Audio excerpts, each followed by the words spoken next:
Right, today is November 17th. It is 5 p.m. It is time for the City Council and Planning Commission joint work session. Leland Consulting is here, and I will hand it over to Carla.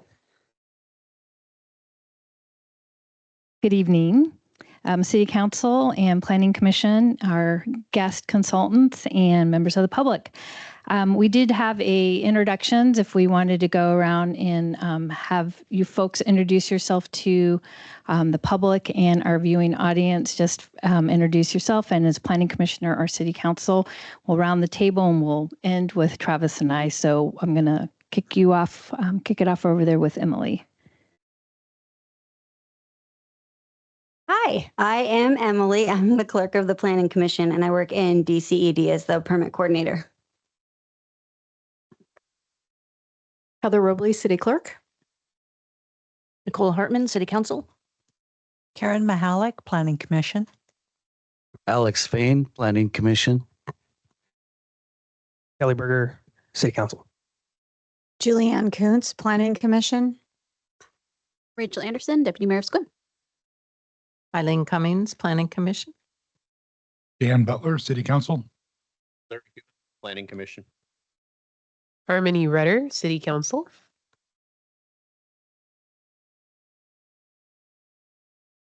Hershuk, Leland Consulting Group. Andrew Oliver, Leland Consulting.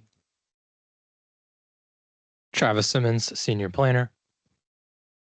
Carla Boughton, the interim DCED director. And then we also have our mayor and a council member online. I don't know if you want to unmute and introduce yourselves.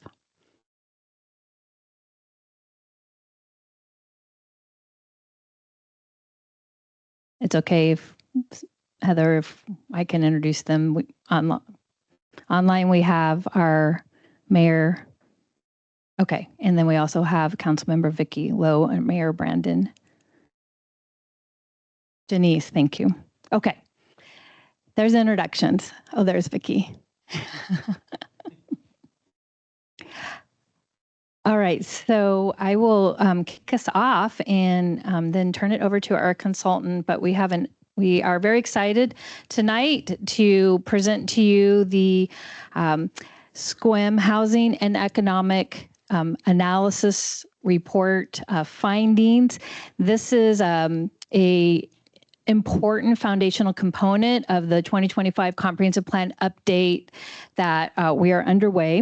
Leland Consulting Group has been retained by the city to provide some important technical and policy assistance for the comprehensive plan. One piece is the land capacity analysis, which informs the housing element as well as our land use map. And then this report that they will be presenting to you tonight was the second body of work that we retained for them to do on behalf of the city. The housing and economic analysis will supplement the comprehensive plan update and provides market-driven insights, current conditions. So it does provide like a snapshot in time of what our market conditions are. It identifies opportunities for the city to support housing and economic development and commercial development. It is intended to, again, provide some recommendations for regulatory and policy changes that could be considered or necessary in order to, ensure and pursue supporting housing development as well as economic development and economic vitality. So the report is dense. I hope you all had a chance to take a look at it, but Andrew and Jennifer will be able to distill it down for y'all. We will have checkpoints throughout the presentation where they'll stop and so that you can ask questions. They did break up the presentation to be parallel to the different sections of the report. And also there will be the recommendations that are in the report will be kind of that concluding the conclusion of that section so that if you have questions about the recommendations, that's the great time to do it. We also have little notepads there in case questions arise as you're listening to it so you can jot it down if that's helpful for you. But with that, it is my great pleasure to introduce Andrew and Jennifer and turn the presentation over to them. You met them all in July when they were here for your first joint meeting that you had together. on the in fact, in preparation for this report, as well as they met with a number of stakeholders in the city and housing, economic developers, housing developers, tourism representatives. So it was a really good swath of representation. So with that, I'm going to turn it over to Leland Consulting Group. And thank you for traveling up to Sequim to meet with us in person. Thank you, Carla. Hello, everyone. Nice to be with you again. Always a pleasure to come up here. It's a lot greener in the summer, but the gray is also very nice. We're going to present to you our report, which we started to discuss with you in the summer. And by means of introduction, Carla sort of summarized a bit of this as well, but just to sort of set the stage for this report, it's pretty broad. There's a lot of sections, as you saw. Each section kind of has its own intention and its own format, but overall, we're trying to help understand what are the opportunities for economic and housing growth over the next 20 years, this comprehensive plan framework timeline, and what regulatory and policy changes will be necessary to take advantage of the opportunities and support the community and maintain the qualities that are so important of livability in Sequim. So we looked at current conditions around employment and housing. We looked at some barriers to housing development and opportunities and strategies to meet city goals which have been articulated by both of your bodies, by staff, around meeting housing needs, looking at the future of the economy, and working on some regulatory reforms.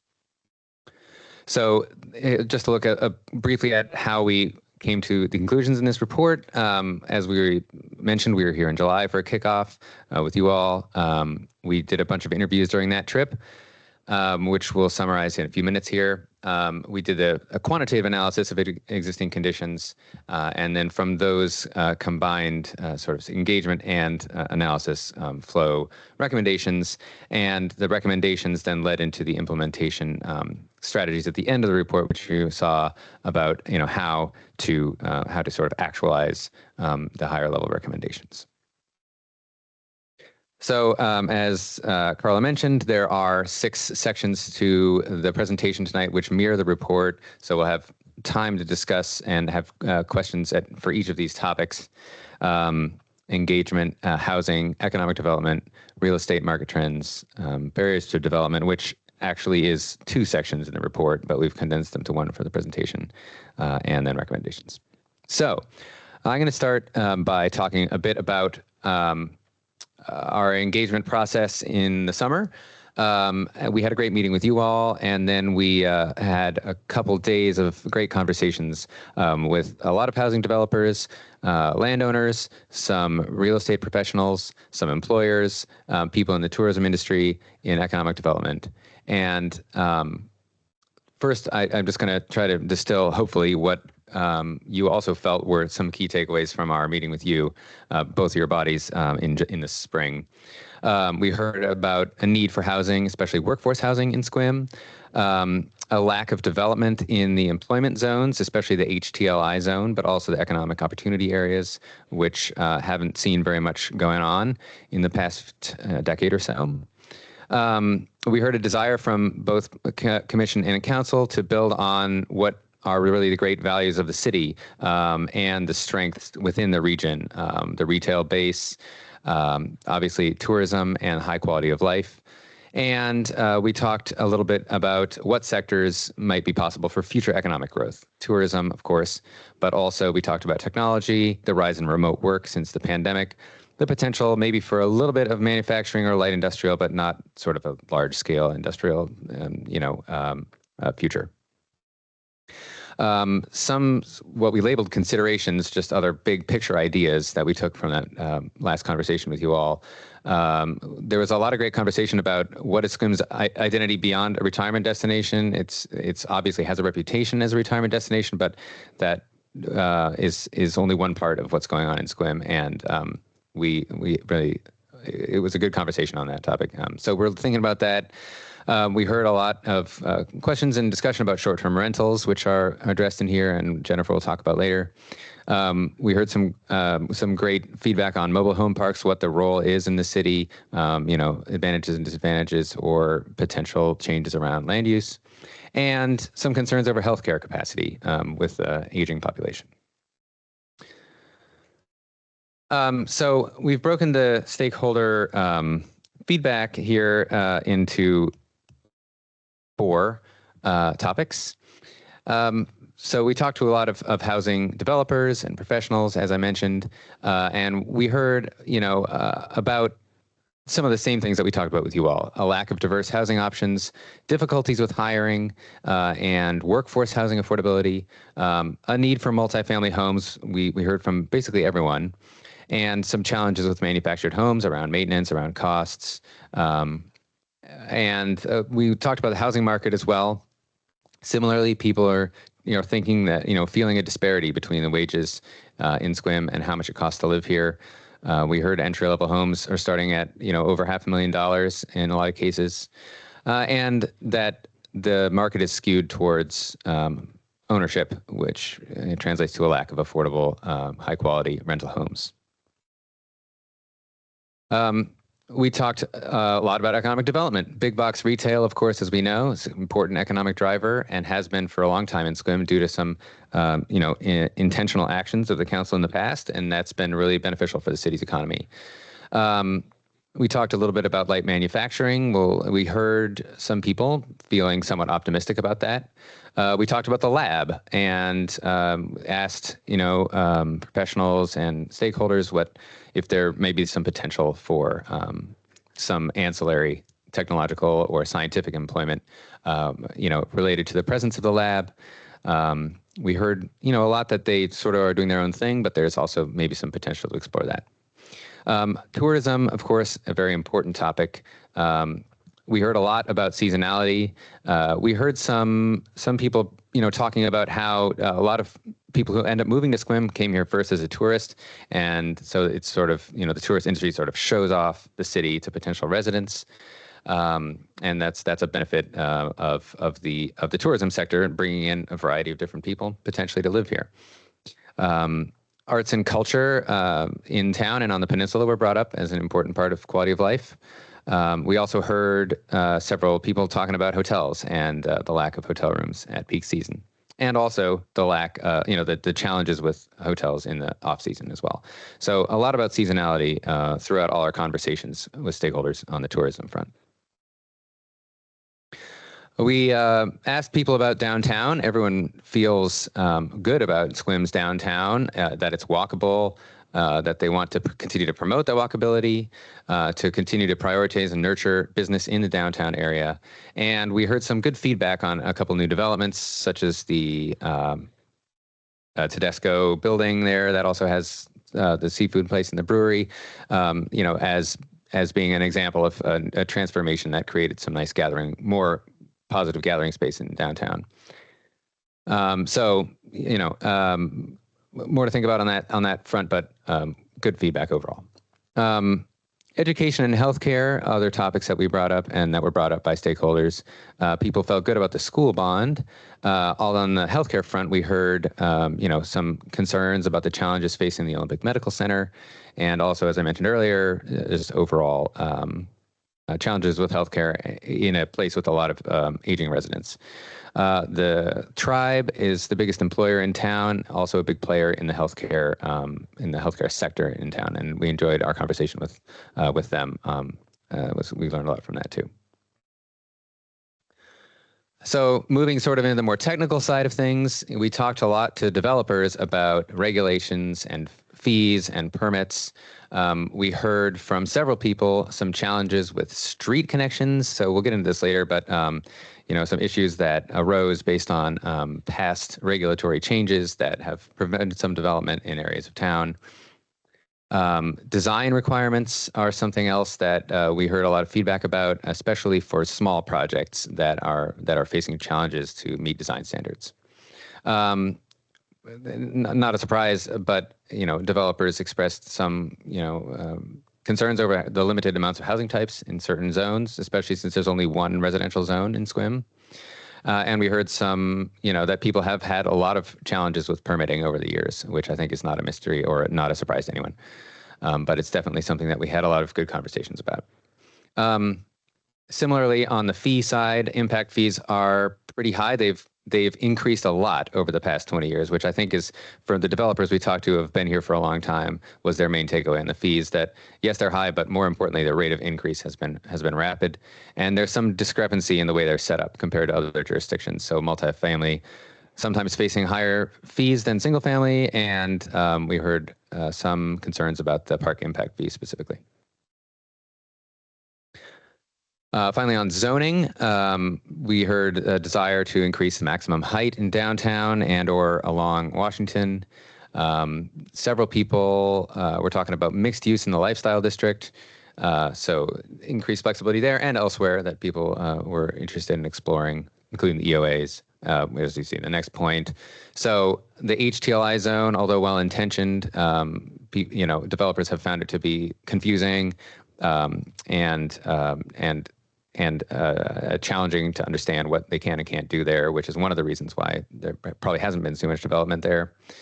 And similarly, a desire for more housing to be allowed in other zones besides the residential and lifestyle zone, including possibly the HTLI, and certainly in the EOAs, Bell Creek and River Road. Yes, thank you. It's all in there somewhere. All right, so that's kind of what we heard. I don't know if there's any questions or feedback or further discussion on that. Happy to discuss, or else we can move on to the more data-driven section on housing.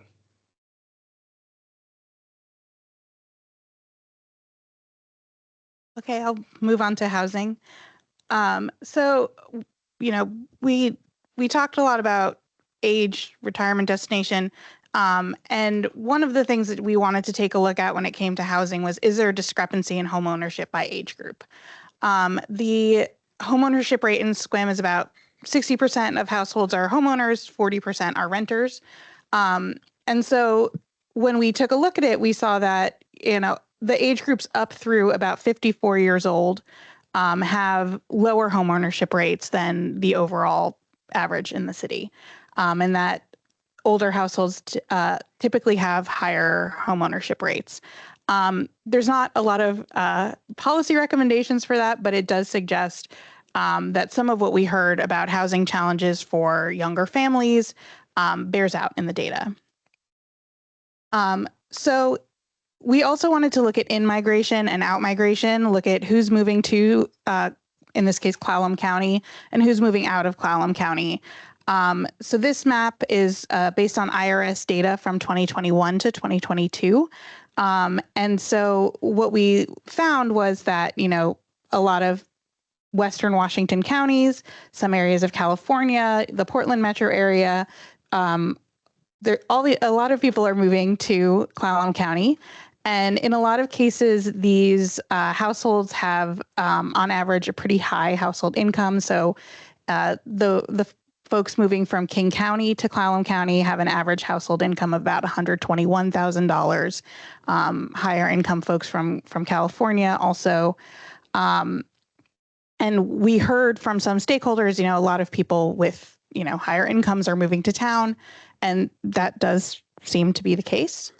And then out migration, it shows that on the flip side, when you look at the incomes, they're a little bit lower, the people that are moving out of Clallam County. So if you look at King County again, you have on average, the people moving from Clallam County to King County make about $73,000 a year.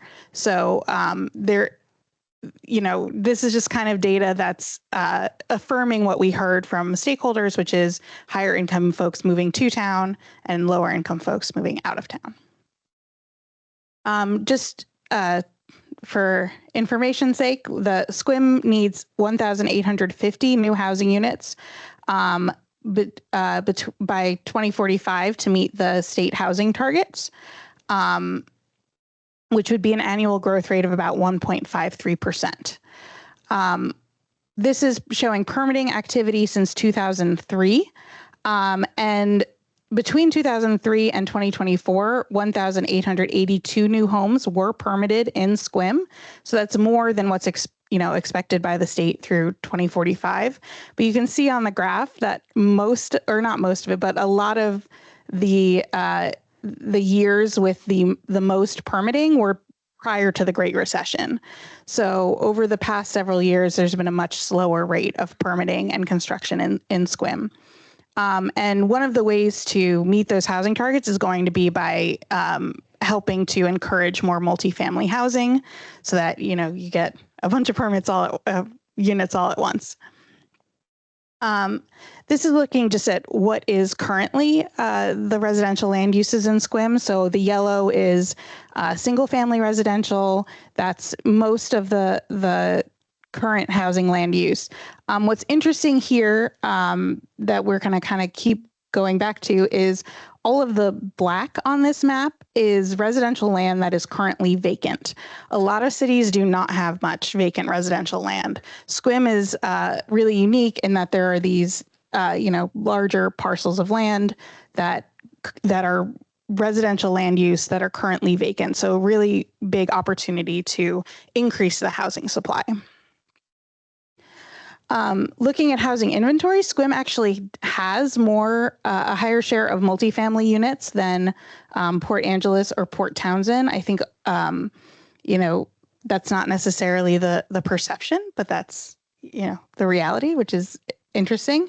And mobile homes make up about 12% of the housing in Sequim. So that's an important part of the housing supply here. And as I said before, Sequim has about a 60% home ownership rate compared to 73% countywide. We heard a lot of questions about vacant homes, seasonal homes, and short-term rentals. So I'm going to talk a little bit about that here and then pause in case anybody has questions, because I know this was a really important topic for folks. So Sequim's residential vacancy rate overall, which includes ownership housing and rental housing, is about 4.8%. And overall, of all the homes in Sequim, 1.4% are seasonal, recreational, or occasional use. So in this chart, that's the green. And so that has been, it's higher now than it was pre-2019. So that's a trend to keep in mind. But overall, it's a pretty small share of the overall housing. And this is based on census data. We also looked at a site called AirDNA that looks at Airbnbs and VRBOs, so that short-term rental market where, it might not be like a year-round second home kind of thing. And we looked in July because we know that that's peak season in Sequim. And we focused on full home listings because we were trying to answer the question of what is being taken off of market.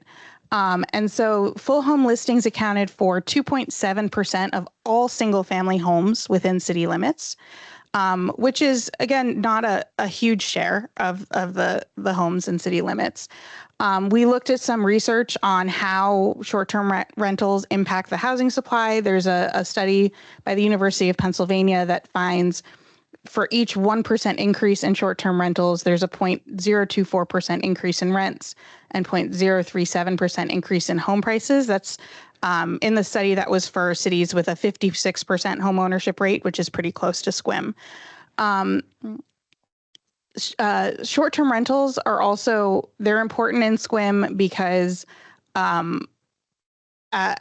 we'll talk about more later, hospitality is a challenging industry where it's so seasonal. So they give the opportunity to kind of increase the hospitality rooms in Sequim during those peak seasons, but they don't have to operate year round like a hotel would. And, tourism being an important industry in Sequim, there's just that need to weigh the impact to the housing supply versus the benefits to the tourism industry. And from the research we did, we found that, because Sequim has vacant land, because there are other issues that we identified as more significant barriers, we didn't find that short-term rentals are really having a big impact on housing prices in the Sequim market. So I'm going to stop there because I'm sure people have questions. Is there any? Okay, well, okay, then I'll keep going. Okay, so as far as our recommendations for short-term rentals, we do recommend just that the city kind of keep an eye on it. You know, if suddenly there are 3 times as many short-term rentals in a couple of years, you know, that's something the city is going to want to know and just be aware of. So that's our recommendation there. And then for affordable housing, offering incentives for below market rate affordable housing, identifying potential opportunities to partner with nonprofits if the city identifies some underutilized publicly owned land. For housing development, we're going to get into this a little bit more later, but utilize DCED's existing developer forum to strengthen relationships with local developers, partnering with local economic development agencies to educate local developers on middle and multifamily housing development, and finding opportunities to streamline and improve the application review process.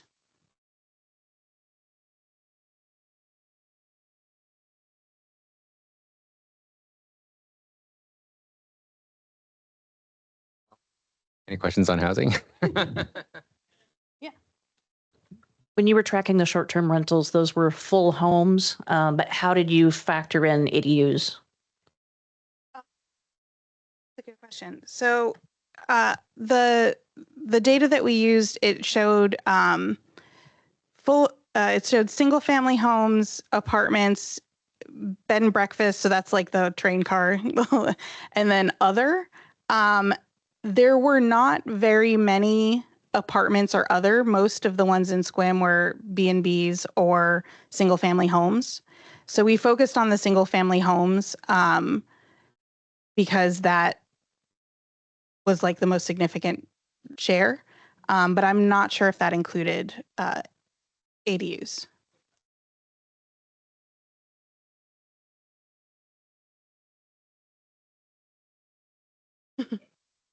Can I ask a question, please? Yes. Hi. Yeah.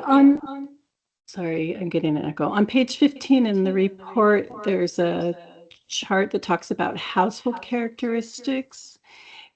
Can you tell me if households with unrelated members were tracked somehow? I couldn't see it in the data, but maybe I'm not reading it right. Sorry, you said that was page 15. 15.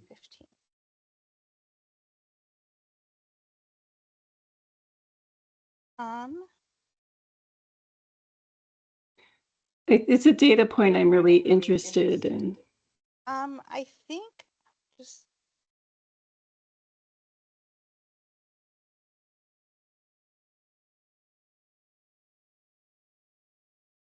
kind of report. Okay. Oh yeah. Oh, that's interesting. Yeah, It should be right there in between yeah, households with people under 18 and people over 65, I think, right?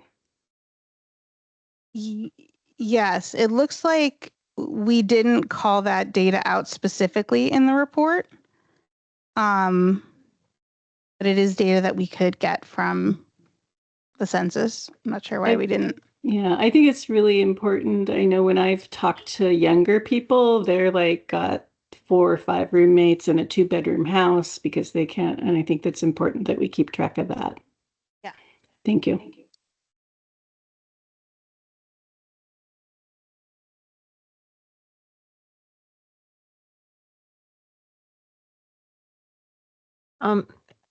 In other communities, have municipalities set up things like a housing fund or a trust from some revenue to support, helping with the affordable housing issue? Are there some people that have role models for us? Yeah, there's definitely a lot of different tools that can be used to generate revenue for affordable housing.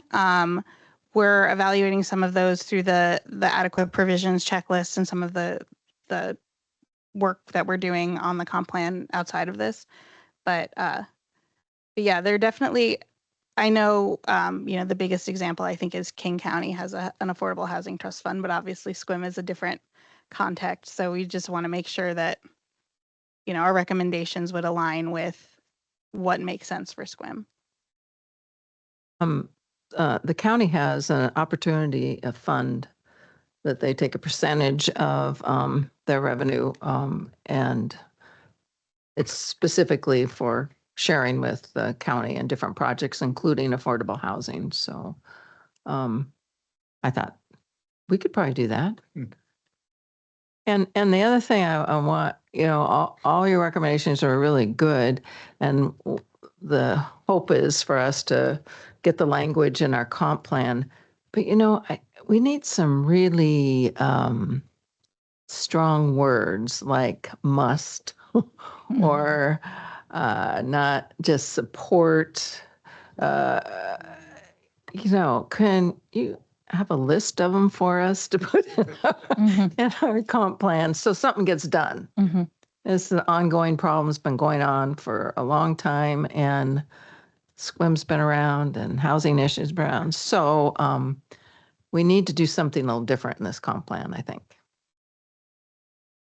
Yeah, and I just wanted to note that the city does collect what's called an affordable housing sales tax credit. It is something that you had to enact in 2020, which the city has done, and they have been collecting the funds and, to be used at the time, the city council determines is appropriate. And there's about $165,000 in that account.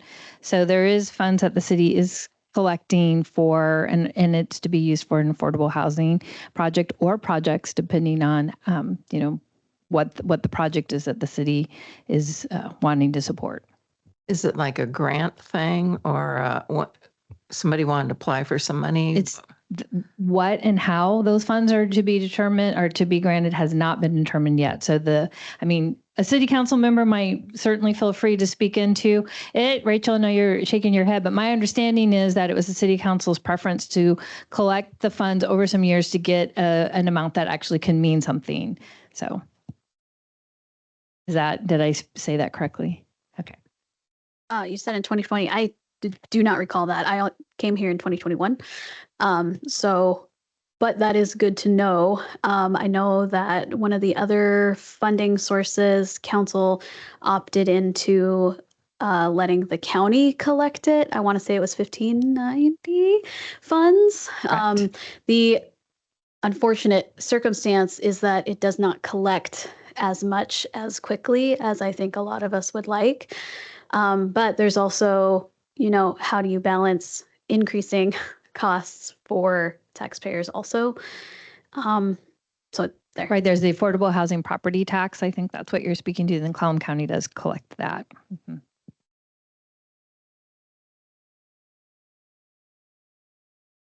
Other questions on housing? And that's a great point about the language. I mean, it's always a challenge to find the right words, but I think we hope that maybe through the implementation section of this as well, there could be some more concrete, increasingly concrete actions to be taken. Okay, I'm going to switch over to economic development. We see Tedesco's here. All right. So we did a sort of similar analysis to look at what's going on in Sequim's economy and what that might mean for future policy. This chart shows the employment total number of employees by sector in 2012, 2022, and then of course the change between them, and the share of employment in Clallam County. But what I'm focusing on here basically is the biggest sectors and the sectors with the largest amount of increases in jobs. So healthcare, as we see at the top in red, is the biggest sector. It's also seen among the highest increases in jobs over the past decade. However, as we know, there are a lot of changes taking place to funding programs, including Medicaid. So that could potentially have some negative impacts on future healthcare growth, but it still is an very important part of Sequim's economy. And I think that also speaks to some of the concerns we heard from stakeholders about the future health of the medical center. But it's not just the OMC. There's also, smaller healthcare jobs in town as well. Another key sector, obviously, is tourism, represented here by retail, trade, and accommodation and food services. Again, over 1,000 people employed in retail, over 500 in accommodation and food services, and those have also grown a lot in the past 10 years. And looking at the change column, the construction industry has also grown a lot over the past decade in Sequim, which is, although it's not a huge employer, it speaks to maybe some level of housing development that's been going on in the city. We looked at wages. So bars in purple are healthcare and education jobs. Bars in green are tourism and service industry jobs. So you can see, in general, the healthcare and education jobs are paying considerably more than the tourism and service industry jobs. This is something that I think we intuitively know, but we wanted to have some data also to back up the conversations we had about this. And as you can see, a lot of the healthcare jobs are paying much more than the average wage in Clallam County, which is the line there. So this speaks to what we started to talk about earlier, a need for housing to support workers at a wide variety of wages, especially since there are so many tourism and retail jobs in the city. Now looking forward, this shows the state's forecasts by industry in the Olympic region, which is Clallam, Jefferson. Is it just Clallam and Jefferson? Yeah, counties. And there's a lot of numbers, but again, I tried to circle things that are maybe important to think about. So again, education and health service projected to increase 16% over the next decade. Leisure and hospitality the same in this part of the state. So the state, at least the state economists are, envisioning a future when, similar industries that are the key industries here now are expected to continue. And at the bottom, as we see, continued expected declines in manufacturing and natural resources. So again, speaking to what we probably know intuitively, but that's what the state's forecasting for the region. We looked at commuting data. This comes from the census as well, looking at where people live and where they work. So the orange are where people who work in Sequim live. The purple are where people who live in Sequim work. Okay. So as you see, most people who work here in orange live pretty close by, as you would expect. A lot of people who live here also work close by, especially in Port Angeles. It's a little hard to see, but maybe I'll try to use the laser. So there's a big, no, laser's not working. Oh well, there's a big purple, bubble in Port Angeles of people who live in Sequim and work in PA. Also down at the casino. But there's also a lot of smaller purple dots all around the region, and some of these probably represent remote work. I have been trying very hard, without actually speaking to anybody at the census, to figure out how much of this accounts for remote work. I mean, obviously, there's not people commuting to Issaquah every day. Maybe they commute from time to time. But this does indicate, and I think this data set, as the years since the pandemic are progressing, is getting more attuned to remote work. So it's capturing some of that dynamic that's going on. Seasonality. So again, we heard a lot about it. We wanted to look at some data. This is lodging tax revenue data we got from staff. So overnight visits, a peak in the summer, May to September. The past 5 years have been relatively similar. 2021, so closer to the pandemic, was a little lower, but overall you see the big peak in August and a lot of drop off in the winter as far as tourism goes. This is some data on the downtown. So this looks at how many weekly visits there are within just downtown Sequim. This is based on Placer data, which is anonymized cell phone location data.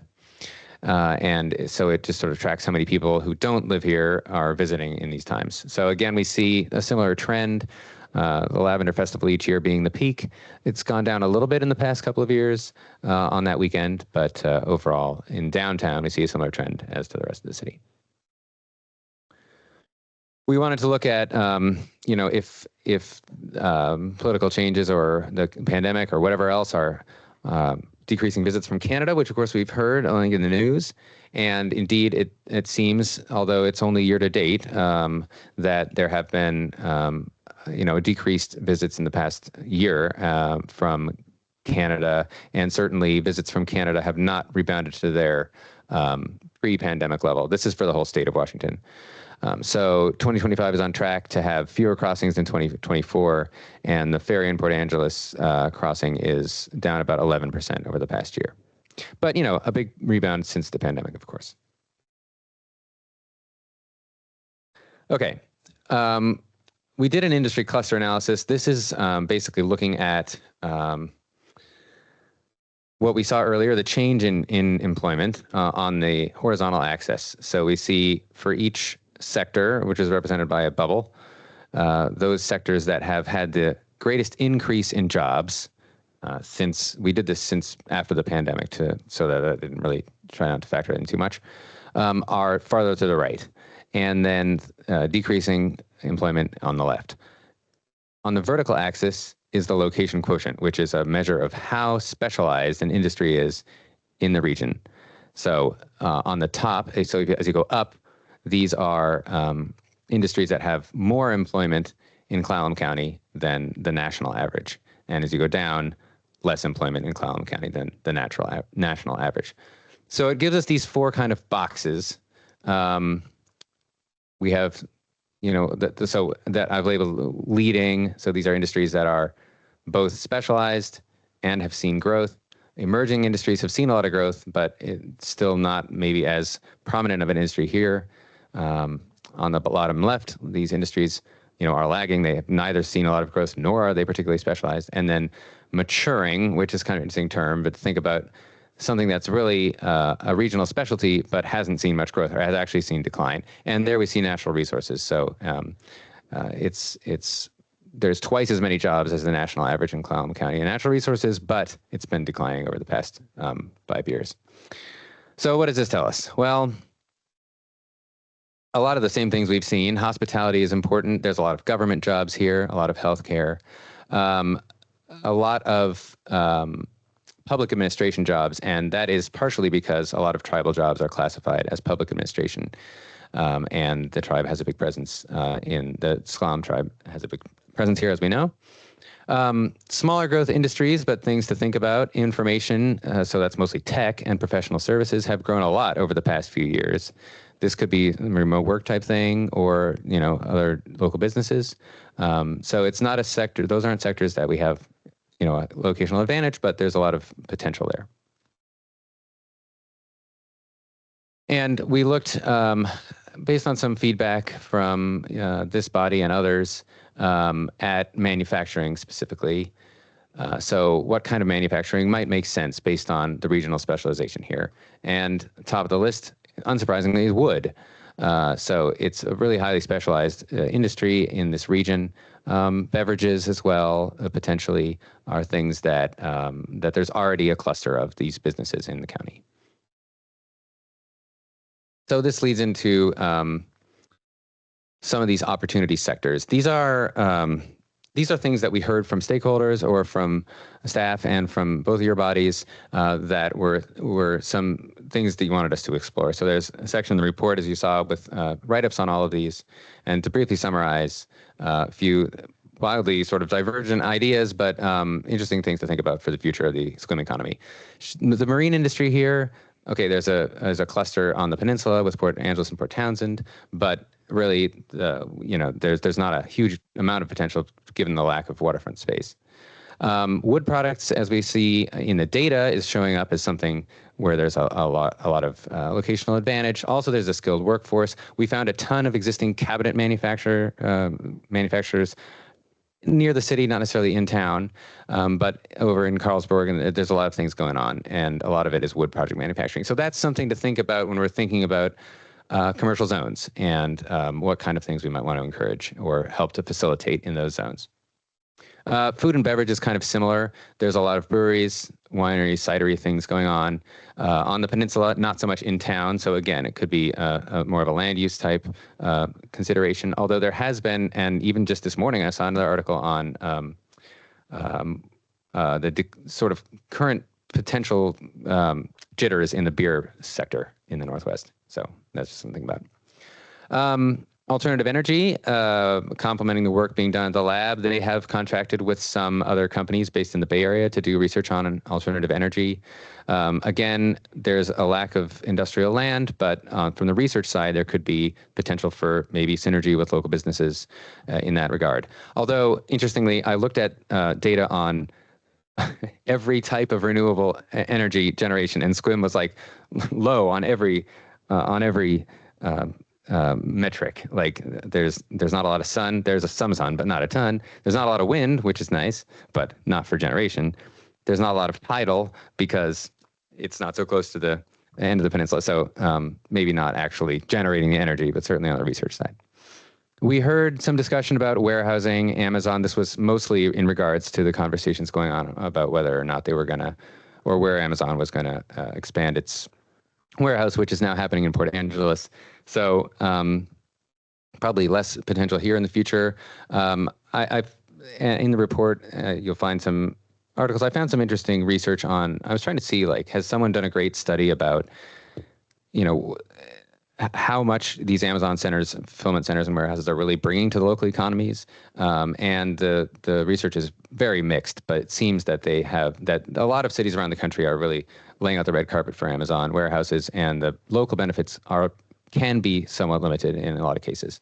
So it's interesting to consider it. It's not necessarily a negative thing, but it's not as positive, I think, as maybe the perception can be. Local entrepreneurship is something that we heard about and talked about with economic development professionals in the area. We talked in the report a little bit about craft and flex industrial space, somewhere where people could start small scale businesses, be they more craft oriented or, making small things of some sort. So this is another type of sort of land use thing to consider potentially for the commercial zone. There's some good examples of these types of spaces in the report. Finally, we heard some conversations about police and military training. There was some interest from local business people in whether or not this might be another land use to consider here. We did find there's been a bunch of new police training facilities. There was a huge lack of police training statewide. It was like bottom or near the bottom in the nation for police training capacity 5 or 6 years ago in Washington. But there's been 3 new facilities opened in the past 3 years, including one in Arlington, which is not too far away. So there may not be a immediate demand for a police training facility in the near future. So where does this leave us? Well, tourism. One thing that we recommending is to think about seasonality. We saw a lot of data on seasonality. There's the potential for thinking about how to extend the tourism season. Maybe that includes some more holiday or winter specific things, identifying strategies for other things that can take place outside of peak season, such as corporate retreats, and continuing to work with the Visitor Bureau and Tourism Commission. Encouraging the development of a sufficient supply of housing affordable to workers in the tourism industry. So this speaks to zoning, again, for a wider variety of housing types, incentives funding for affordable housing, which we were just talking about, and making sure that they stay engaged with employers around housing needs. As far as employment sectors, targeting higher wage jobs in industries which Sequim has an advantage. So this speaks to wood products, beverages, some of these sectors we've been talking about, and that could be good fits within the city, even in a limited industrial capacity. We're recommending, to stay in touch with the port, which owns all the land at the marina, to think if there's some potential for future marine employment uses down there, even if it's a small shipbuilding or something.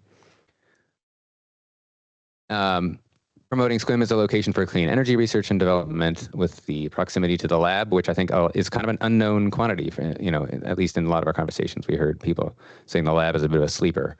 People don't know about it. And maybe that's good, maybe that's bad, but it could be certainly a potential for more collaboration with the business sector. Supporting the housing, education, and healthcare needs of the lab workers, which, the lab provides a lot of high wage jobs for the city and is planning to bring in more high wage jobs in years to come. So it's important to stay abreast of what their needs are. Okay. So I started talking fast, I'm sorry. Any questions on the economic development section? All right, I'll pass it back to Jennifer. Okay, I'm going to talk about real estate market trends. This is like the one kind of informational section. There's not really recommendations related to the real estate market trends. This just gives you an idea of what the real estate market is doing in Sequim right now. So ownership housing, you all know, it's expensive. So the first chart shows the typical home price. That's from the Zillow Home Value Index. They look at homes in the 30th to 60th percentile. So this is like your, kind of middle home. And in Sequim, as of 2025, the typical home price is nearly $582,000, which is pretty high. It's higher than the Clallam County typical home price, as well as the typical home price in Port Angeles. We looked as just kind of a point in time at what was on the market as of August 2025. So, if you were trying to buy a home then, we looked at the different types of home and what the prices were. And so at that time, single family residential homes were on average about $825,000, which is very high. It could just be because that was, there was some big house on the market when we looked, but we thought that point in time data would be useful. But you can see that townhomes, mobile and manufactured homes, and condos were all a lot less expensive than that single family residential. So just another way of looking at, the different housing options that may be needed in the city. For multifamily housing, most of the multifamily housing in Sequim was built between 1980 and 2009. So, Port Townsend and Port Angeles has seen a little bit more housing, multifamily housing construction since then. And Sequim hasn't, not that either city had a lot, but Sequim hasn't had any new housing within the past decade or so. And the multifamily vacancy rate in Sequim is extremely low. It's 0.9%. Usually what would be considered a balanced market would be like 5 to 10%. So 0.9 is very low. That indicates that there's a much higher demand for multifamily housing than multifamily housing available. In Port Angeles and Port Townsend, it's also under 5%. So there's a real need across the peninsula for that type of housing. We wanted to look at the just the general inventory of different types of commercial spaces. You can see that most of the retail on the peninsula is concentrated in Port Angeles and Sequim. And when in the little insert showing Sequim, a lot of that is in that regional commercial zone with the big box stores, as well as downtown. And industrial space near Sequim is mostly in that Carlsborg area rather than within city limits. This is showing commercial space built since 2015. That big green dot is the Seven Cedars. The multifamily in the northern part of Sequim is actually a manufactured home development. And right now there's no planned office or industrial development in Sequim. And the new retail is concentrated in that regional commercial center. We're going to talk about seasonality again. I know we already did, but just this is looking at taxable retail sales per capita. Sequim is way outperforming in terms of taxable retail sales per capita, which means that people are coming from other places to spend money in Sequim, and that's great. But there is also that challenge of seasonality where, retail sales are much lower in Q1 than in Q3 throughout the year. We used Placer, which is the anonymized cell phone data tracker that Andrew mentioned earlier, to look at the trade area of the Costco in Sequim. So you can see it's pulling visitors from all over the Olympic Peninsula. And we just wanted to note there are no Costco locations west of Sequim, and the nearest one to this one is in Silverdale, 55 miles away. So that, Sequim is really drawing from geographically a very large trade area to that regional commercial center. As far as office space, there hasn't been any new office space built in Sequim since 2009. It's a really challenging time for office. Speculative office space, which is, new office space that's built without a tenant in mind, is really challenging to build. Lenders aren't very excited to lend on it. Developers, are worried about high office vacancy rates. So that's probably not something that's likely in Sequim in the near term, but there could be opportunities for, if a business wants to locate in Sequim and build their own office, that's potentially possible. And there could be opportunities to support remote workers, so things like shared office spaces. We talked a little bit about healthcare and how there are concerns about the fact that Sequim doesn't have a lot of healthcare providers given an aging population. So we wanted to look at other cities, both nearby cities and cities that are kind of known as retirement destinations in Washington, to see what the ratio is of healthcare and social assistance jobs to residents 65 or older. And so Port Angeles, where there's the hospital, has 1.39 healthcare social assistance jobs to every resident who's 65 or older. Sequim has 0.32. So, we know from talking to folks on the staff and to the stakeholders that there are a lot of Sequim residents traveling to Port Angeles, Bremerton, and Port Orchard, as well as other cities for care. So there is likely a need for more healthcare within Sequim. Industrial, again, most of this is a space in Carlsborg. Port Angeles and Port Townsend are the major industrial hubs on the peninsula because of their working ports, which Sequim doesn't have. There are also some of the transportation challenges, like the on-off ramp challenges in Sequim that can impact the viability of warehouses. Hospitality, we've talked a bit about already, and the seasonality. Most of the newer hotel rooms in the area have been built outside of city limits, such as the Seven Cedars. The most recent hotels built within the city are the Quality Inn and Suites and the Holiday Inn Express. Seasonality just makes new hotel rooms challenging because, you have your few months of the year where it's packed and you can charge, pretty high rates. But then the rest of the year, most of your rooms are empty and you still have to have staff, which can be a challenge. Excuse me for 1 second. Yes. Vicky has a question. Oh, yeah. I'm going to turn off my camera and see if it fixes the echo. Back on the screen before this, where you're talking about healthcare professionals per, maybe one more. How were the employees of Olympic Medical Center considered? Because some of them work both in Sequim and Port Angeles. That's a good question. Yeah. That's a good question. I think that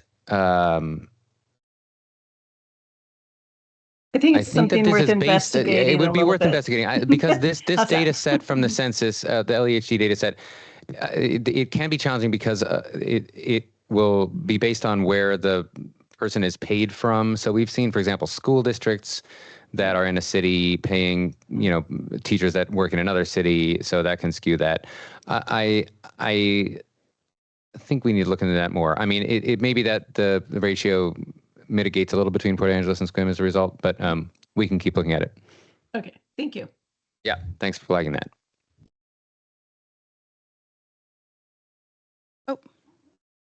Question, your data, does it come from the census on these statistics? Because Port Townsend seems pretty low with the new hospital over there. Yes, so this comes from the census using a tool called LEHD on the map, but it's all census data, yeah.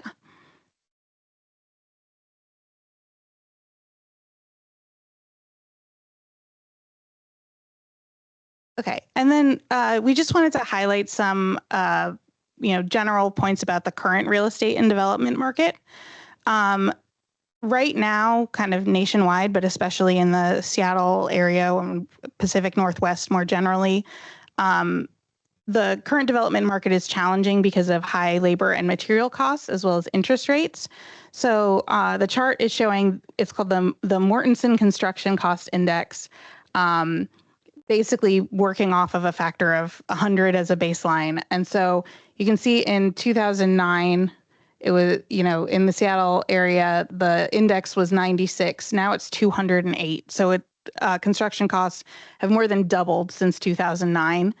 And you can see that huge jump during the pandemic. A lot of that had to do with supply chain issues. Now there's some, tariffs and things like that. So construction costs have gotten really high. In Washington, there are, most cities have affordability challenges, but there are some cities that just their rents are a lot higher.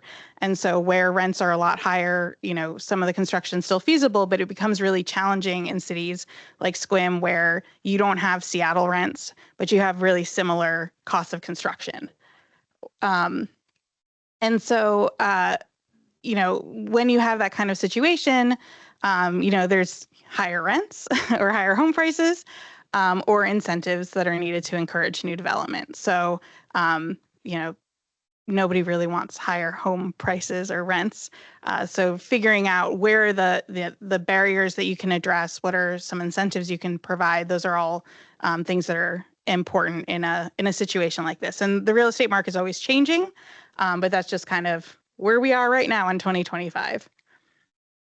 And I'm going to Oh, sorry. Yeah. Oh, do the construction costs include all permits and fees necessary to complete the construction? This is just like the vertical construction of the, like the hard cost. Okay, concrete and wood and Yeah. all that. Okay.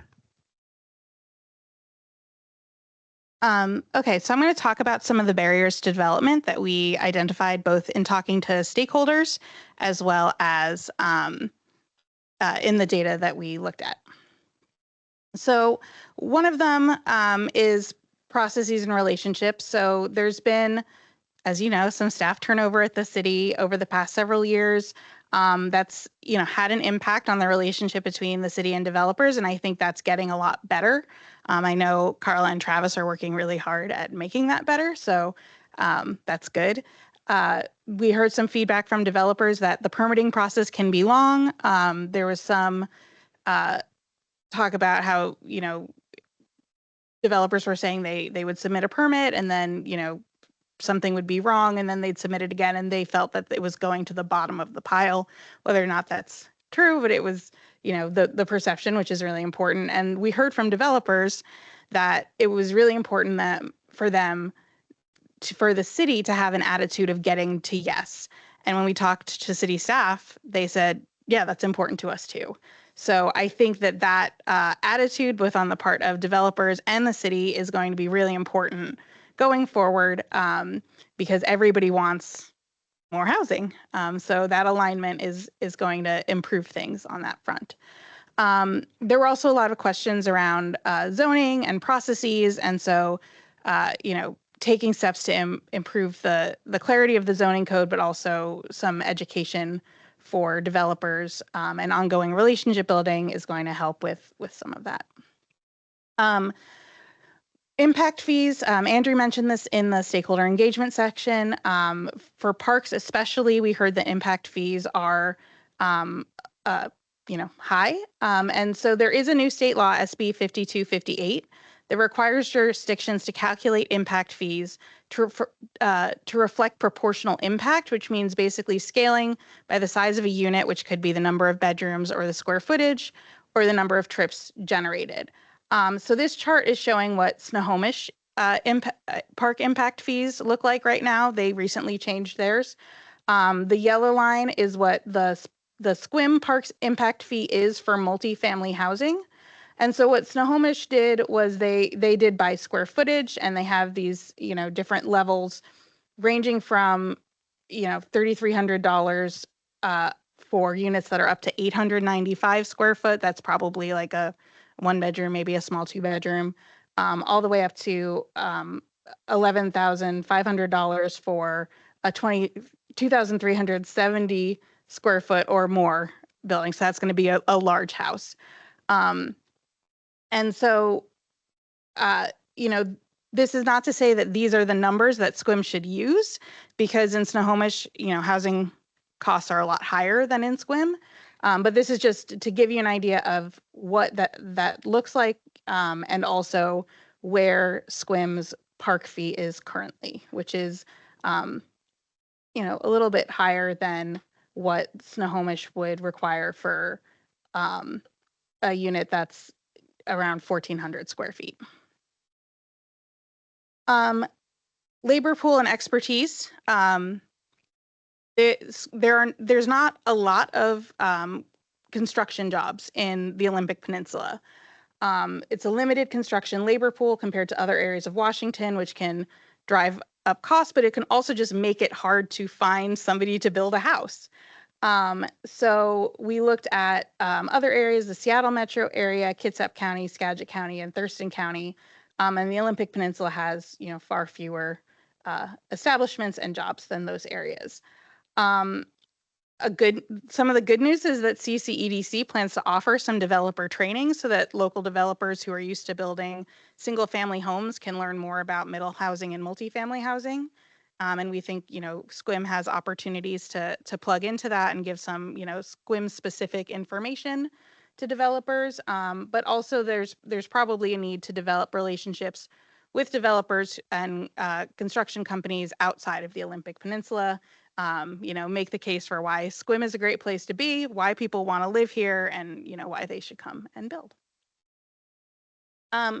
This was interesting. When we talked to developers, we heard about landlocked subdivisions. So these are subdivisions that had begun to build out with private roads, and there was a regulatory change regarding the connectivity between private roads and public roads. And as a result, there are these vacant parcels that pretty much can't be accessed, and the developers can't continue building these roads out. This seems like kind of the lowest hanging fruit. Like, if the city can figure out how to solve this quagmire, then the developers are ready to build these houses. And so that was something that stood out to us as like, yeah, that can happen. And we've gotten good feedback from the city on that. So yeah, that's exciting. I'm going to talk a little bit about zoning. We analyzed a lot of the city zones. I'm not going to go through every single recommendation that we had for those, though we have slides on them if we want to reference them. But as far as residential, so there's some new legislation, HB 1110 around middle housing and HB 1337 around ADUs. Sequim's not subject to 1110, but should consider allowing a wider variety of housing types, and potentially consider creating a moderate density residential zone, because right now the city only has one residential zone. And then just updating ADU regulations to align with HB 1337, which the city is already working on. And then these are just some highlights from the commercial zones that we looked at. So the lifestyle district, the challenges we identified was if the city wants to encourage mixed use housing in this area, the maximum height should be a little bit higher.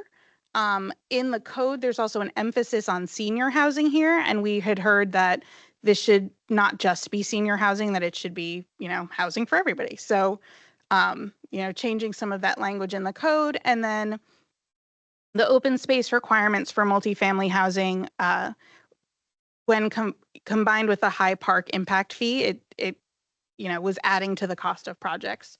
So maybe adding flexibility to the open space requirements. The high-tech light industrial zone, the biggest challenge that we found was that the use table it's overly prescriptive, and it also prohibits office uses. And so most of the things that the city wants to see there, whether that's research and development or high tech or manufacturing, there's going to be some, at least small, office component. So, that's a challenge. And then we also recommend allowing for a mix of office, light industrial, light assembly, clean energy, and research and development. And then establishing environmental performance standards, because we heard from a lot of folks, including you all, that, Sequim has clean air, clean water. There's not an interest in like heavy industrial, something that's going to be polluting. So just making sure that the uses in that area don't have negative impacts on the city. And then for regional commercial, that area is doing great. But there are some changing trends in development where there's increasing interest in mixed use development in areas that have had that kind of traditional big box pattern where, maybe there's like underutilized parking lots, making them more walkable. So this is not urgent, but there could be a conversation around allowing for mixed use development in that zone to kind of attract, a wider variety of development types. Okay, so yeah, our recommendations here, working with local and regional partners on educational outreach for developers, increasing clarity in the zoning code to reduce uncertainty, creating opportunities for communication between developers and city staff, updating impact fees to comply with new state regulations, considering implementing a parks fee waiver for multifamily developments that meet a certain threshold for open space or developments located within walking distance of an existing park, and partnering with local economic development to address some of the labor shortages, and offering informational outreach that regards Sequim's specific zoning code, and conducting outreach to developers in other parts of Washington. And then, as we said, addressing some of those street standards and connectivity challenges for those landlocked parcels. Any questions?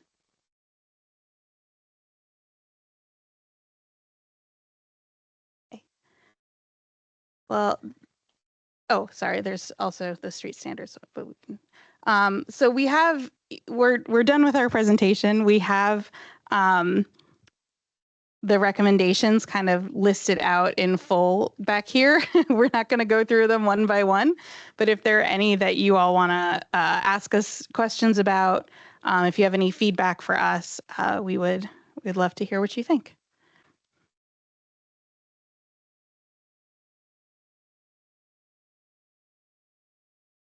Why are you smiling? At the beginning of the presentation, you said that Sequim had a higher percentage of multifamily to its total stock. And yet we're also feeling like we don't have quite enough because our vacancy rates are low.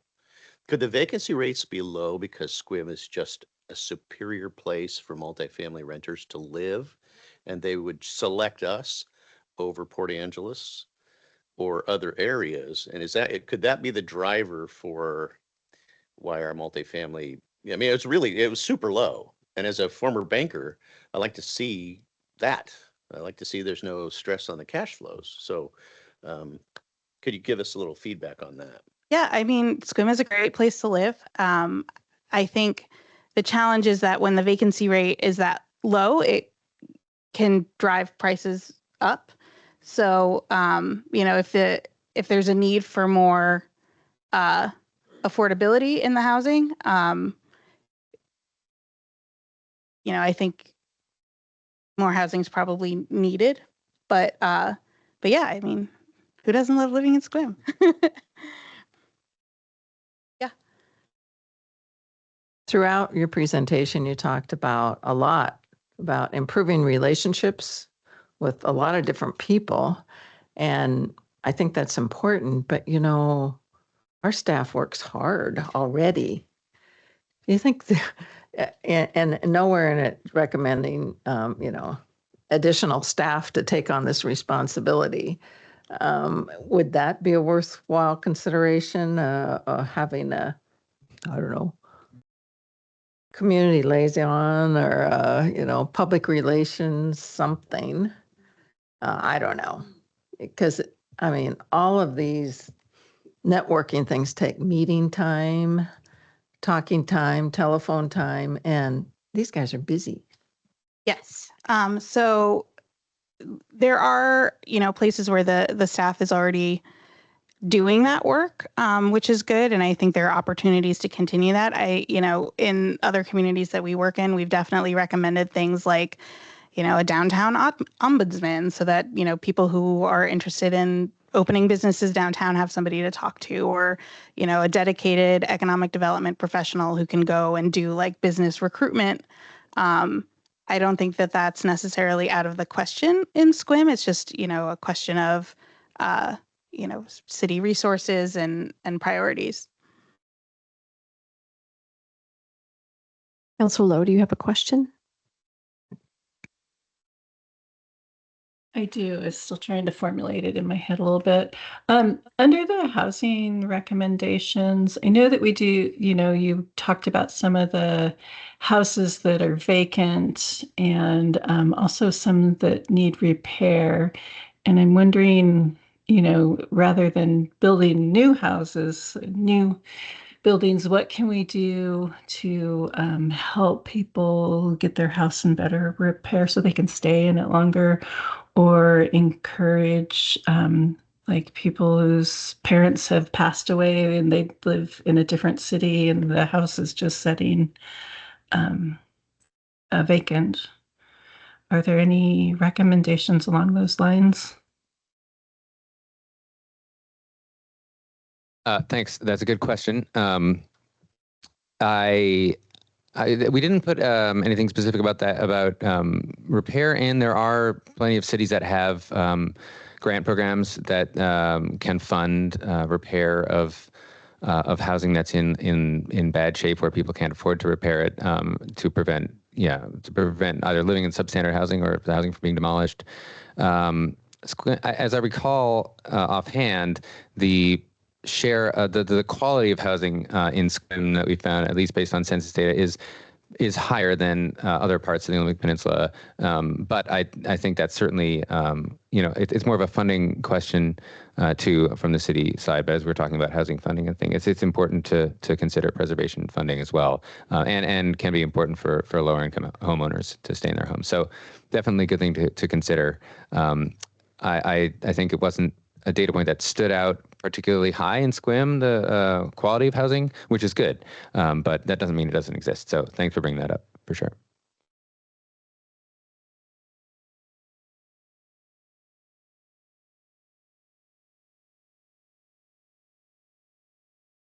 I have a quick question. First of all, thank you so much for your presentation. Very insightful. And I was wondering if we would be able to get a copy of your slide deck. That would be awesome. Thank you. It's great to have all of that, all those data points and all the research and seeing what is actually happening out there in the housing market, in the housing mix, short-term rentals, what have you. Thank you. Hey, Harmony. The presentation is online. It's on our comprehensive plan update page. You're welcome. In the number of construction establishments and the number of jobs, I noticed that for Clallam County, the 357 establishments have 1,200 jobs. So that's about 3.5 or something per establishment. So are we having a lot of sole contractors or young men sitting out to build a company having a really difficult time because of Washington regulations and adding staff and growing their business? And any idea of what the average construction worker hourly salary is? And if these are difficulties in the area? Thanks. Sorry, go ahead. Yeah. Yeah, I think a lot of the smaller construction establishments typically are like, one or two guys who maybe hire, temporary or part-time or seasonal labor. That's pretty common in the construction industry. Whereas, in some other areas where you'll see, like in Skagit County, there's, 563 establishments, but almost 4,400 jobs.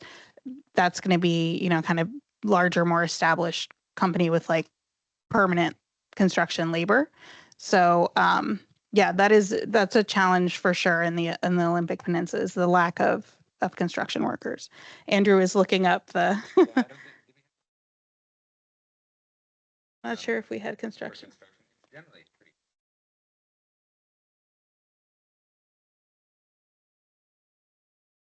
Yeah, we don't have the construction wage in that table of wages, but we can get back to you on it.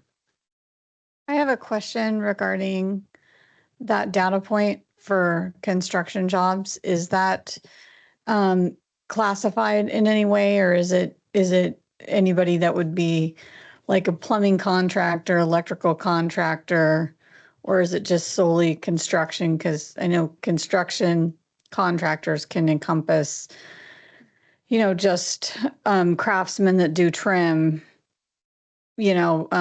people that just do remodels compared to new construction. Yeah, so it's like a high level industry, so it's going to incorporate all of that. Okay. Thank you.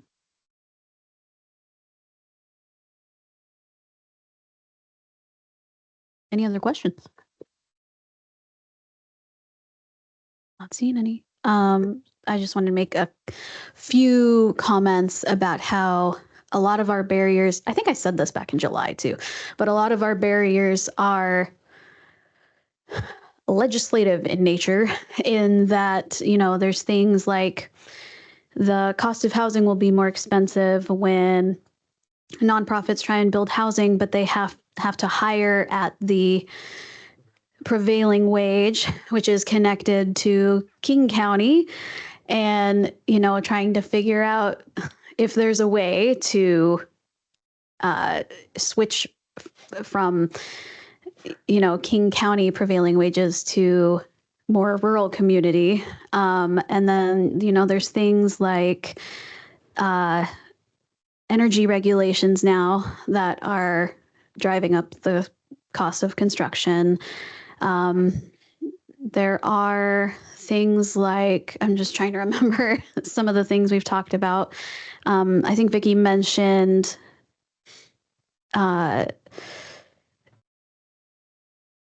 funding for, updating older or lower quality housing.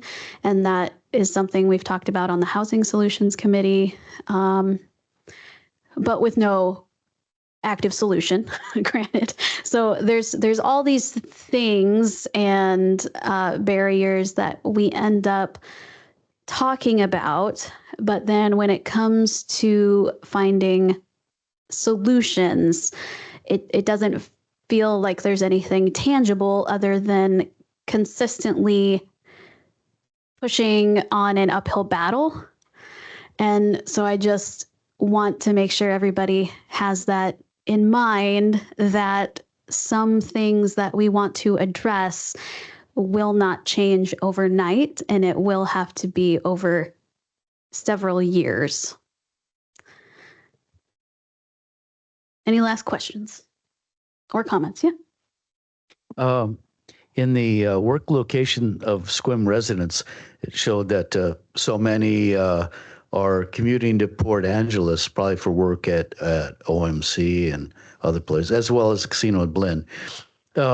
Were you able to meet any of those workers? And is the free Clallam County buses, are a lot of those commuting workers able to, are they using those buses to make their life simpler? Thanks. Great question. We didn't talk to any as part of this work. We are doing maybe some more economic work in the future, and there was other engagement done as part of the comp plan earlier this year that that was more public focused. But it's a great question. Do you have any thoughts on that, Carla or Travis? I don't see that many people at the transit station in the morning when we're coming to work. So or when we're leaving, so I mean, we could just be missing them as we're coming to and from, but for the most part, it doesn't seem like a lot of folks are utilizing the bus routes to and from Port Angeles for work, but it'd be interesting to talk to transit specifically about. I could. They should have ridership data probably available. We might see that data show up in our transportation master plan because it does need to have a transit component. And so that's still underway, under development with the city's transportation consultant, the Transpo group. So it's possible it may, we can talk about maybe getting that specific data. There's going to be overall ridership data presented in that plan. If I may make a comment, actually, there are quite a few people when I go for a walk at lunch. There are quite a few people at the transit station waiting for a bus, and in the summertime, people traveling. I would just say too, my husband, so he's a work study at the college. Granted, we're just one family, right? One family of transit users, but I would say that because his boss is a little bit more lax and he can say, hey, if there's something happened in transit and I'm going to be late, he doesn't really suffer any consequences for that. But if I had a job in Port Angeles, I would drive my own vehicle just to ensure that I would get there on time. So I think I would really be interested in the data to hear about that. But I'm also curious to know, like, how many of those people actually don't have a vehicle? How many of them can't afford gas money or insurance or something of that nature? So there's just a lot of variables that I would want to know from that data too. Since we're talking on this subject, I'd like to chime in. I find that and this is always a challenge with transit systems, is having the right bus going the right direction in the right place at the right time to make it usable for all the people to use the system. And just from my own perspective, when my job site was in downtown Port Angeles, it was a no-brainer. I was on the bus every single time. Save money. It was more time to do email and all sorts of things. And but then when my job site moved outside of downtown, and then I had to get into town, wait 15 minutes for a transfer, then that bus takes another 15, 20 minutes to noodle around in town. It just added this extra time that wasn't conducive. And it doubled the amount of time that I spent on transit every day. And at some point you have to make that cost analysis of your time and your, what are you going to be doing? So, there's so many variables. I'm really grateful that our system has been piloting this fare free process, and I really look forward to seeing some more of the data on that. But it's a very complex issue, and it comes down to every single rider. Thanks. Can I say I've been noodling on the deputy mayor's point here about, sorry, to go back one step on legislative requirements and what that means for housing construction feasibility. And there's so many layers of things that that are at play. I think it's the what we were trying to focus on, or what I think is important to focus on, or what you can even focus on at the local level here, is sort of is looking at where Sequim is in comparison with like its internal needs and the sort of smaller regional needs. And I think understanding that housing affordability is important to consider within the city and within the peninsula as a whole. And so just thinking about like the best thing to do for housing affordability and availability is to position the city in comparison with the people who might most need to be here to find a place to live, be they residents of Sequim or potential residents of Sequim, or maybe employees in Port Angeles or whatever, and how does it compare with that market, and what can be done to at least get on a base level to ensure that the housing can be built here. And I think on a statewide level, there's a lot of work being done, both requiring cities to allow certain things, and also as far as densification, but also, as you mentioned, as far as energy and other requirements that it costs money. And I think that there's going to have to, a lot of this is going to have to flow into bigger conversations on the statewide level about how the state is intending to finance that in years to come. But if Sequim is well positioned now to provide for the affordability that's needed in the community, and especially compared with surrounding communities, so people that maybe don't have to commute as long distances and have the possibility to live closer where they work and things like that, I think that it can seem amorphous to have these recommendations like make things easier for developers or do outreach and stuff. But it really comes down to sort of being well positioned to serve the needs of the community as much as you can within these huger landscapes that you have less local control over. So I don't know. It's philosophically challenging. I agree. But I think there's a lot to be said for the work that you guys are doing to improve the lives of the people in the community. So anyway, that's my brief pontificating on that subject. So just a quick comment that at work sessions, we don't typically allow public comment, but if you have any questions, you can always email them to Carla Boughton. She is our subject matter expert, and then she could always, get in touch with Leland if you have specific questions for them. If you are so inclined, you could also CC Planning Commission and City Council just to make us aware of what you're asking. We always really appreciate that, to know what the public wants to know. Yeah, I had a question for you. Have you, in any of your consulting work in other communities, and I'm just kind of looking for some bullet points if you have them on a fairly high level, have you had experience with communities that have implemented programs such as Nesterly or home share platforms, that citizens have been able to utilize? And have you seen an impact on the available housing or the cost or affordability of housing, or is that something that hasn't come before you yet? I was gonna say, I don't think that's something we've come across. Okay. But I'll keep you updated if we do. Okay, thanks. Yeah, I would appreciate it. It's a platform that allows for, home sharing, and it's, it'd be interesting to know, what the feedback is and success or failure rate, so to speak, in communities. We have talked about that at Housing Solutions Committee also.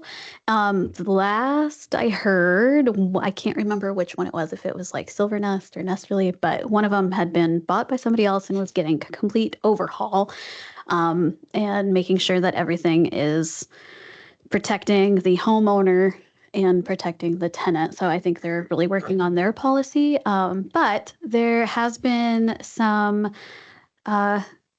just citizens drumming up interest for that. I know there was, I can't remember her name, but she has been doing like public talks about it, like at the library.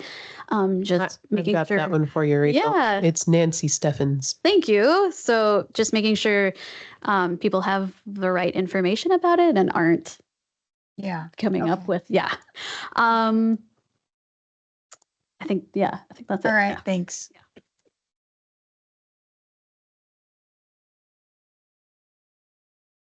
Any other questions or comments?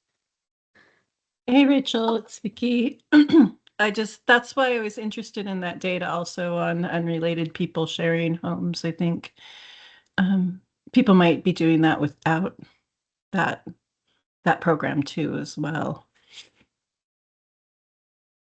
One more thing I remembered about the legislation happening. One thing in the Housing Solutions Committee, we are hearing that landlords are less likely to rent because of all of the state regulations seeming to lean toward tenants and not, like they can live for months without the landlord being paid rent kind of thing. And so that is one of those things we can't necessarily control, but we can advocate for things like that in the legislative process. Thank you. And I would put that a different way, is that the people who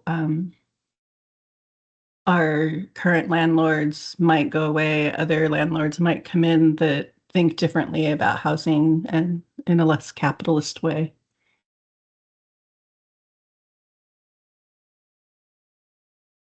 All righty. This might be a statement of the obvious, but I think one of the point was made that we need to be planning for what the future Sequim will look like and what we need, because you can see everything with our demographics and the average age, income, all these things. Well, maybe it looks that way because we don't have affordable housing. We don't have the younger people. We don't have the workforce. And so what do we want it to look like 10 years from now? Or what do we need it to look like 10 years from now? I'd also be curious to know that there are so many entities on the Olympic Peninsula that do their best to fill in the gaps, and having a comprehensive report like this puts it all on paper for anybody to be able to read. And so I'm very thankful for that, just so other entities can have that data and try and help out too. To that, I just want to note that the report is posted on the city's website, as well as tonight's PowerPoint from Leland Consulting. It's at the 2025 Comprehensive Plan Update page. So you don't even have to go to the Sequim website. You can just Google City Sequim Comprehensive Plan Update, and it'll bring you right there. It's at the very top of the page. So the full report, which has actually a lot more data than what was presented tonight. And so please feel free to go and review at your convenience. And then again, the PowerPoint that was presented tonight is also available online as well. And yes, and like I said at the beginning, and like what our guest said, this provides some very, it provides a great snapshot in time of our demographics, of our situation of housing and economics and jobs, and gives us a really good to-do list for Travis and I and the DCD department, as well as Public Works Department to address a number of their recommendations. So you'll be hearing about this report as we bring forward, the comprehensive plan as well, and mostly you'll see it in amendments to the municipal code. I just want to, go ahead, please. Just going to ask if you would remind us where we are in the timeline of development of the comprehensive plan. Yes, well, we are rounding the corner for the policy document review by the Planning Commission. They actually are meeting tomorrow night on the housing chapter, and that was done a bit on purpose so that after tonight's meeting, we can move right into reviewing the housing goals and policies. And then we also have we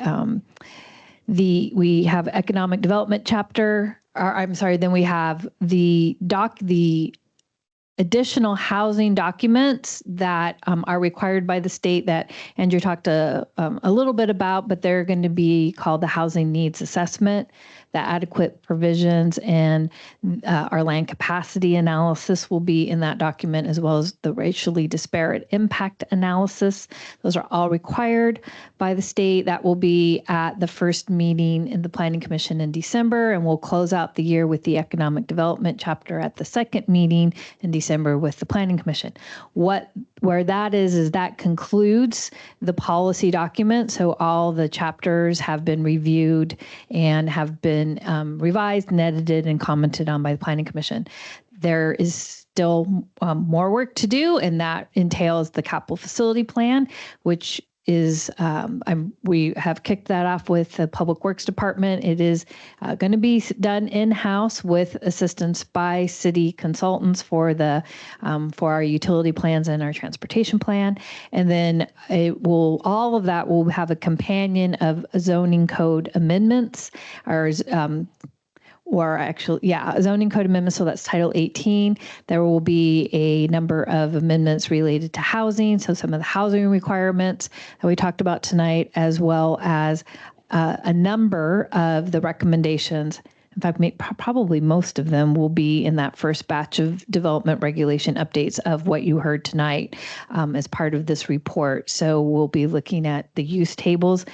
In fact, I should note that we're already doing that. Travis is already underway. We started kind of in the middle of October to do that work.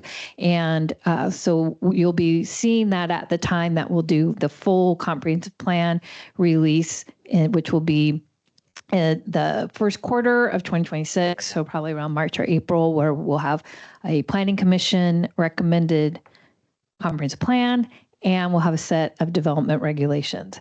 So there's still a bit of work to do. Quite a bit of work's been done, and 2026 will be our busy year. But we're on track for public hearings in June of 2026 before the City Council. All right, any last questions or comments?